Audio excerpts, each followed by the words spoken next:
Aujourd'hui, on va parler de mes 5 vanilles préférées dans ma collection de parfums. Je vais aussi vous faire quelques autres petites recommandations ici et là. Mais en tout cas, on va parler de mes 5 préférées. Je vais aussi revenir sur ce que c'est un petit peu la vanille en parfumerie très vite. Et puis voilà, c'est tout. Moi, c'est Clémence. Aujourd'hui, on parle parfum. C'est parti.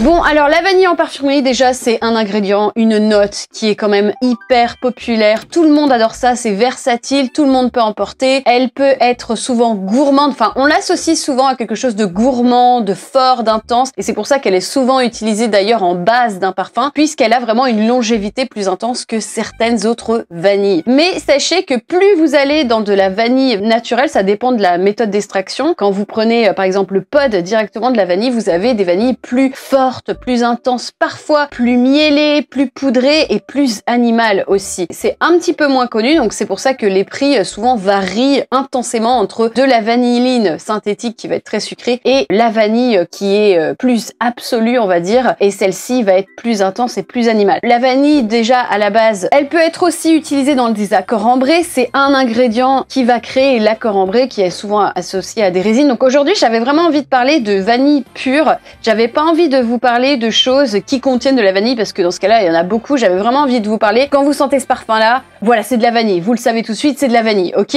Donc on se concentre pas sur les accords ambrés, etc. Des choses qui ont un petit peu de vanille. Non, vraiment de la vanille. Donc petit point aussi sur où vous pouvez trouver principalement la vanille. Alors elle peut venir d'Indonésie, de Chine, Madagascar. On dit que la vanille originelle était de Mexico, du Mexique du coup, mais ça dépend vraiment et chaque vanille a vraiment une identité un petit peu différente. Par exemple, vous avez la vanille d'Haïti qui va être plus florale, elle est plus réputée pour être florale. Vous avez la vanille Bourbon qui va être un peu plus animale, c'est celle qui a la plus un peu de personnalité. D'ailleurs, on l'associe souvent avec des notes, comment on dit?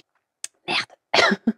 J'ai envie de dire buzzy, mais c'est en anglais. J'ai toujours ce bug-là. Des notes un peu plus alcoolisées, cocktail, etc. Ça va très bien. Et puis, vous avez aussi la vanille qui est très connue de Madagascar, qui là, va être plus mielée, plus poudrée. Elle a aussi des petites facettes un petit peu boisées, qui est vraiment très intéressante. Et d'ailleurs, petite histoire sur la vanille de Madagascar, elle est vraiment très intéressante. Et d'ailleurs, elle peut coûter très cher parce qu'en fait, la vanille, à la base, elle n'était pas à Madagascar. C'est quelque chose qui a été introduit. Et en fait, l'insecte qui était responsable de la pollinisation de la vanille n'est pas présent à Madagascar. Du coup, comment est-ce qu'on fait pour avoir une vanille là-bas? Vous avez des matchmakers, qu'on appelle. Ce sont principalement des femmes qui vont prendre les deux pistils des vanillopods, qui vont les mettre ensemble et carrément faire quelque chose comme ça pour qu'elles puissent se reproduire et créer du coup ce système de pollinisation qui va permettre au développement de la vanille. Mais sans ça, il y aurait pas. Alors maintenant, il y a d'autres procédés pour le faire, mais la plupart sont quand même faits à la main. Le procédé du coup pour traiter la vanille, c'est cette pollinisation qui est faite à la main. Ensuite, tu l'accueilles, etc. Du coup, vous avez ces pods qui sont verts et ensuite vous la mettez à sécher, à sweating, donc comme on dit, à transpirer en fait pendant quelques mois. Et c'est là que du coup tu retrouves vraiment ces images du pod qui est brun, etc. Et quand tu l'extrais, qui a ce liquide brun qui est souvent le plus connu. Et puis ensuite, bien sûr, ça dépend de la méthode d'extraction que vous utilisez. Ça peut varier les prix parce que si vous faites un absolu, donc vous mettez des solvants avec le vanillapod et dans ce cas-là, c'est un procédé d'extraction qui va donner cet absolu-là et ça peut coûter très cher. Et c'est justement là qu'on appelle plus la vanille naturelle qui va avoir ses côtés plus intenses, plus de personnalité. Et ça peut être vraiment très cher. Je crois que c'est à peu près 1000 € pour 1 kg d'extraction du vanillapod, donc pod de vanille. Donc ça peut revenir à très cher. Et par contre, vous avez aussi la vanilline. On l'appelle la vanille synthétique quand même, mais elle est présente naturellement puisqu'en fait, c'est l'arôme que tu sens autour du pod de la vanille. Donc c'est pas directement l'extraction de ce pod-là, c'est ce que vous avez autour. C'est beaucoup plus sucré et c'est vrai qu'elle est très facile à reproduire synthétiquement. Donc c'est la vanille que vous allez sentir dans vos yaourts par exemple, dans la bouffe. C'est vraiment la vanille que nous on connaît plus facilement, la vanille sucrée, et c'est celle qui va du coup coûter moins cher. Par exemple, 1 kg de vanilline, c'est à peu près je crois 45 €. Donc c'est beaucoup moins cher. Donc vous voyez, il y a vraiment des différences entre les méthodes d'extraction de vanille. Ça dépend si tu fais un tincture qui est l'extrait, un absolu, ou alors que tu prends cet accord de vanille. Voilà, c'est un peu compliqué mais bon. Je trouvais que c'était important à dire dans la vidéo avant de parler de mes vanilles préférées. Alors petite note, j'ai fait une vidéo sur ma chaîne anglaise avec toutes les vanilles de ma collection qui est beaucoup plus complète. Je vous invite à regarder celle-ci. Bon, pour les francophones, j'avais envie de faire une petite vidéo sur la vanille avec mes vanilles préférées, mais voilà, sachez que cette vidéo est là aussi. Alors, je vous ai réparti ces 5 vanilles-là dans différentes familles. J'avais vraiment envie d'avoir différents types de vanilles pour que vous voyez qu'il y en a vraiment pour tous les goûts. La première catégorie, ça va être les vanilles fraîches, les vanilles d'été. Alors, vous en avez beaucoup. Il y a Eau Duel de Diptyque que j'aime beaucoup, Vanilla Powder qui a ce côté noix de coco très poudré de matière première que je porte beaucoup en ce moment. Des vanilles un peu salées comme Vanilla Vibe de Juliette Has a Gun. Vous en avez plein. Mais moi, personnellement, la vanille que j'ai préféré porter fraîche d'été, elle est pas si fraîche au final, mais c'est vrai que je la porte énormément l'été. Pour le côté un peu tropical, c'est Oud Zafir Vanille. Alors, je le considère comme plus frais parce que, en fait, vous avez surtout ces notes très tropicales avec la noix de coco, les notes un petit peu salées dedans que j'aime beaucoup. Et puis, vous avez ce oud derrière, mais qui est vraiment pas du tout prenant. Il est là pour donner une structure au parfum. J'ai fini le flacon. Il va falloir que je m'en rachète un. Mais voilà, j'adore. Bon, par contre, c'est vraiment une vanille qui touche quand même les personnes qui aiment le côté un peu gourmand. Mais c'est vrai que j'avais vraiment envie d'en parler parce que je la porte énormément l'été. Même s'il a un côté très réconfortant que tu as aussi envie de porter l'hiver parce que c'est hyper cosy. Surtout avec le côté poudré. Hein, ça, c'est le musc blanc qui donne le côté ultra poudré de ce parfum. Mais c'est vrai que j'aime beaucoup le porter l'été. Donc, j'avais vraiment envie de parler de cette vanille-là pour les vanilles un peu plus fraîches, un peu plus été, tropicales. Dans les vanilles gourmandes, alors, j'avais vraiment envie de parler d'un parfum de designer parce que j'aime bien vous donner toujours un petit peu des choix dans les vidéos. Et la vanille la plus gourmande dans le côté designer, c'est Dévotion de Dolce & Gabbana. Alors quand même, vous avez une énorme note, je trouve, qui prend le dessus. C'est le côté bonbon au citron qui ressort énormément. Il y a vraiment ce côté ultra sucré du citron qui est très très prenant dedans. Après, c'est beaucoup de vanille et ça sent un petit peu la panna cotta, le dessert. C'est la pâte, le gâteau à la vanille, tu vois, c'est hyper entêtant, mais j'avais vraiment envie d'en parler parce que c'est vrai qu'il y a des vanilles quand même plus légères, par exemple comme Born in Roma de Valentino, qui sont des très jolies vanilles aussi, l'intense pour femmes et aussi pour hommes d'ailleurs, avec des petites notes de vanille aromatiques qui sont très sympas au côté designer. Mais c'est vrai que j'avais envie de parler de celui-là puisque pour moi c'est un game changer. C'est vraiment un parfum, on a l'impression qu'ils ont voulu tout mettre dedans, c'est hyper fort, hyper gourmand, ça va être un peu entêtant pour certaines personnes, mais c'est vrai qu'on n'a jamais senti quelque chose comme ça quand tu te balades dans la parfumerie de quartier. C'est vraiment quelque chose qui est très créatif pour le marché du designer. Je trouve que c'est vraiment un risque qu'ils ont pris de sortir quelque chose comme ça. Ensuite, on va passer à la catégorie des vanilles épicées. Et pour cela, il fallait absolument que je parle du parfum personnellement que j'ai toujours préféré. J'en ai senti énormément des vanilles épicées. C'est toujours sur celle-ci que je me retranche. C'est Musc Ravageur. Alors, on dirait pas comme ça, on dirait que c'est juste un parfum musqué. Mais Musc Ravageur, c'est une vanille captivante, incroyable, avec des épices comme de la cannelle. C'est hyper chaud et c'est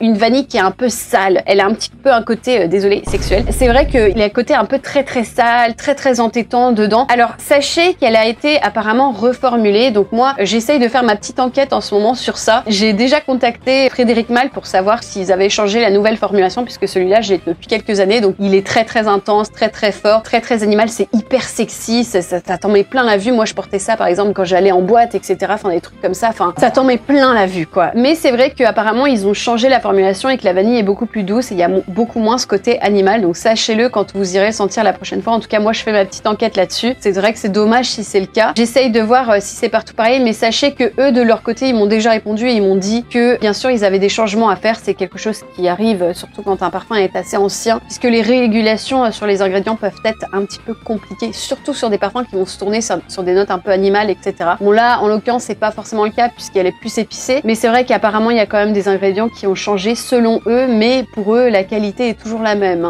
Il y a des gens qui disent que c'est moins qualitatif, etc. Je fais mon enquête, je vous en dis pas plus, mais c'est vrai que moi c'est une référence dans ma collection. Sachez que je vous donne une option dans ces vanilles un petit peu plus caractérielles. Je vous conseille vraiment d'essayer Vanille Havane des Indémodables. Ils sont très caractériels, plein de puissance. Souvent ils sont quand même pas hyper plaisants pour tous les nez. Alors, Vanille Havane est intéressant puisqu'il y a des notes de cacao et aussi des notes de rhum, etc. Donc c'est hyper fort et puis il y a quelque chose aussi d'un peu sale dedans. Et c'est vrai, beaucoup plus poussée que dans Musc Ravageur. Donc je la trouve incroyable cette vanille, je vous la conseille dans cette catégorie-là. Ensuite, j'avais envie de vous parler de vanille un petit peu plus florale, mais aussi des vanilles un peu plus douces et un peu plus sophistiquées. Et pour ça, moi, c'était ma révélation de cette année. J'ai vraiment eu un coup de foudre pour ce parfum-là. C'est Vanille des Afriques dormantes de Jane. Et ça, c'est vraiment une vanille qui, je la compte un petit peu dans les florales puisque vous avez des jolies petites notes de magnolia, etc. qui sont assez douces au final dans le parfum, mais ça permet de donner un petit côté un peu plus léger et sophistiqué. Et puis surtout, c'est des notes d'iris. Alors pas directement d'iris, ce sont les racines de l'iris. On appelle ça de l'oris. Et ça, en fait, ça donne un côté ultra poudré. Mais dans ce parfum-là, c'est ce côté un peu beurré dans le parfum. T'as vraiment un côté hyper huileux. Tu sens la densité dans le parfum. En fait, tu sens la texture huile, la texture beurrée. C'est vraiment assez chaud, assez intense. Mais sur la peau, il y a vraiment ce petit côté, petite écharpe de soie, très sophistiqué, très intense, mais pas, ça t'en met pas trop plein la vue. Bref, j'adore ça. Je suis hyper stressée aujourd'hui. Je sais pas ce que j'ai, mais ouais, je pense que ça se ressent. Mais désolée, je suis hyper stressée. Je sais pas pourquoi.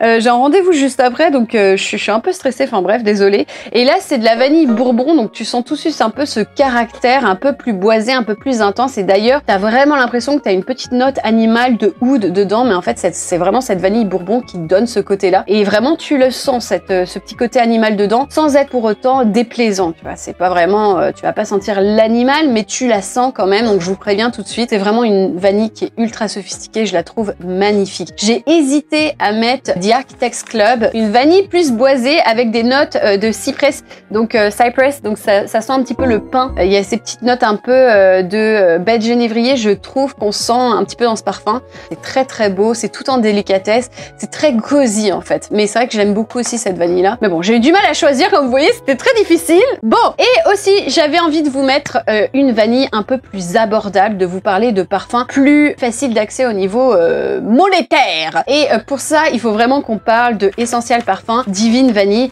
J'en ai parlé normalement la semaine dernière dans ma revue sur Essential Parfum, donc je vous encourage à aller voir cette vidéo. Divine Vanille, c'est une vanille un peu résineuse. Elle est vraiment très naturelle. Et d'ailleurs, je crois que dans ce parfum-là, c'est 86% d'ingrédients naturels. Sachez que ces parfums sont véganes, qui mettent plus d'importance sur le jus plutôt que sur le flacon, et c'est pour ça que les prix sont un peu coupés. C'est de la vanille de Madagascar. Et c'est vrai que tu la sens un petit peu là, parce qu'elle donne un côté légèrement poudré et légèrement mielé. Tu le sens, moi je trouve vraiment, et ça donne un côté aussi très très résineux au parfum. Elle est un peu brute, je trouve, cette vanille, même si elle est un peu épicée, il y a des petites notes de cannelle aussi, elle reste quand même assez douce. Les parfums Essential Parfum, c'est dans la simplicité. C'est, tu peux la porter tous les jours, elle est très simple au final, mais c'est vraiment divinement bien fait. Vous avez des prix un peu plus abordables. Ça coûte à peu près pareil qu'un parfum que vous allez acheter chercher chez Sephora, et la qualité est vraiment plus au rendez-vous pour moi. Il y a vraiment quelque chose de très authentique dans ces parfums. Si vous voulez un parfum simple, un peu signature, je vous le conseille vraiment à 100%. Et puis, si vous voulez vraiment toucher des parfums pas chers, je vous mentionne juste vite fait. Mais par exemple, vous avez les parfums de chez Zara, ils ont sorti une collection vanille. Vous avez la Suprême Vanille, qui est une vanille assez simple au final. Voilà, très unisexe, très sympa. Il n'y a pas grand chose à dire, mais c'est vrai que pour le prix, je trouve qu'ils sont très bien faits. Hein. Et pourtant, c'est Zara, quoi. C'est pas une marque que j'affectionne particulièrement, puisque je trouve leur éthique douteuse, mais je pense que c'était sympa de vous en parler comme une option aussi. Et vous avez la vanille sensuelle qui est un peu plus florale et un peu plus délicate, je trouve, que je préfère d'ailleurs. Donc voilà, vous avez ces deux-là qui coûtent vraiment pas cher, et pour le coup, je trouve qu'ils sont très sympas. Moi, je m'en sers pour mettre au-dessus d'un parfum, parce que j'aime bien ce côté un peu gourmand sans être trop fort de ces vanilles-là. Donc c'est sympa. Et puis aussi, vous avez toute la collection des Kayali. Vous êtes quand même sur des parfums un peu plus chers. C'est même, je trouve, un peu plus cher que Essential Parfum parfois, mais vous avez des petites tailles aussi qui sont sympas. Là, c'est vraiment si vous voulez vous amuser. D'ailleurs, c'est des vanilles quand même beaucoup plus gourmandes. Si vous voulez vous amuser, vous aimez les parfums fun, vous n'avez pas envie de vous prendre la tête, et vous voulez pas non plus trop de parfums complexes, mais vous aimez des choses, des ingrédients qui vont changer de l'original, je vous conseille la vanille royale de chez Kayali. Celle-là, elle est sympa puisqu'il y a des petites notes de crème brûlée et des notes un petit peu alcoolisées avec du rhum qui sont vraiment sympas. Vous avez la vanille 28 qui est hyper classique. Là, c'est la vanille poudrée, sucrée, la vanilline, quoi. C'est celle-ci. Et puis, vous avez aussi la vanille coco qui est très sympa pour l'été, qui fait très très doux. Je trouve qu'elle manque un petit peu de tenue, quand même, c'est dommage, mais c'est vrai que j'aime beaucoup la porter en été pour avoir le côté très très frais, mais aussi très fun, très sucré de cette vanilline. Elle est très jolie aussi. Vous aimez les parfums un peu plus fun, peut-être un peu plus féminins. Là, pour le coup, vous avez de quoi faire chez les Kayali. Moi, je les aime bien, mais je les mettrai pas dans mes vanilles préférées, à part la vanille royale que vraiment j'adore. Voilà, Voilà, c'est tout ce que j'avais à dire aujourd'hui. J'espère que ça vous a plu. Et puis voilà, n'hésitez pas à me dire dans les commentaires quelles sont les vanilles que vous aimez le plus. Et puis, si vous avez regardé cette vidéo jusqu'à la fin, n'hésitez pas à taper le mot vanille dans la description. Dans la description. Non, dans les commentaires, ce sera mieux. Hein. Dans les commentaires, la description, c'est moi qui m'en charge. Mais bon, bref. Sur ce, je vous souhaite une très bonne journée. Et puis à bientôt.